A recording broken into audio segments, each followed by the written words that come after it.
તો ચેતરની ધરપકડ પર ઈસુદાન ગઢવીના આક્ષેપ છે પોલીસ ભાજપના ઇશારે કામ કરી રહી છે। સાથે જ કહ્યું કે ગોપાલ ઇટાલિયાની જીતથી ભાજપ બોખલાઈ ગયું છે। ચેતર વસાવા સતત કૌભાંડો ઉજાગર કરે છે, એટલા માટે ચેતર વસાવા સામે ષડયંત્ર કરાઈ રહ્યું છે। મનરેગા કૌભાંડ બહાર આવતા ભાજપનું ષડયંત્ર છે ચેતર વસાવાની ધરપકડ કરવાના અનેક આક્ષેપ જે છે તે ઈસુદાન ગઢવીએ લગાવ્યા।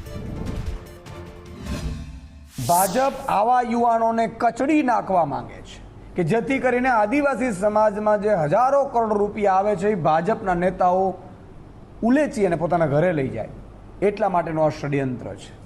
તમે જો ચેતરભાઈ વસાવાએ ચાલુ મંત્રીની સામે પડ્યા, ચાલુ મંત્રીના 2000 કરોડથી વધારેનો મનરેગા કૌભાંડનો ભ્રષ્ટાચાર બહાર પાડ્યો, એમના દીકરાઓને એમની જ પોલીસે પકડ્યા। અને હવે તાલુકા જિલ્લામાં જે ચેતરભાઈ પાસે કેટલા નાગરિકો આવે છે કે અમારા રૂપિયા ખાઈ ગયા છે, અમારા રૂપિયા ખાઈ ગયા છે, આ બધાય કૌભાંડો જ્યારે ચેતરભાઈ વસાવા બહાર પાડી રહ્યા છે એટલે ભાજપવાળા વધારે બોખલાઈ ચૂક્યા છે। કારણ કે ભાજપ છે એ ઈચ્છે છે કે કોઈ પણ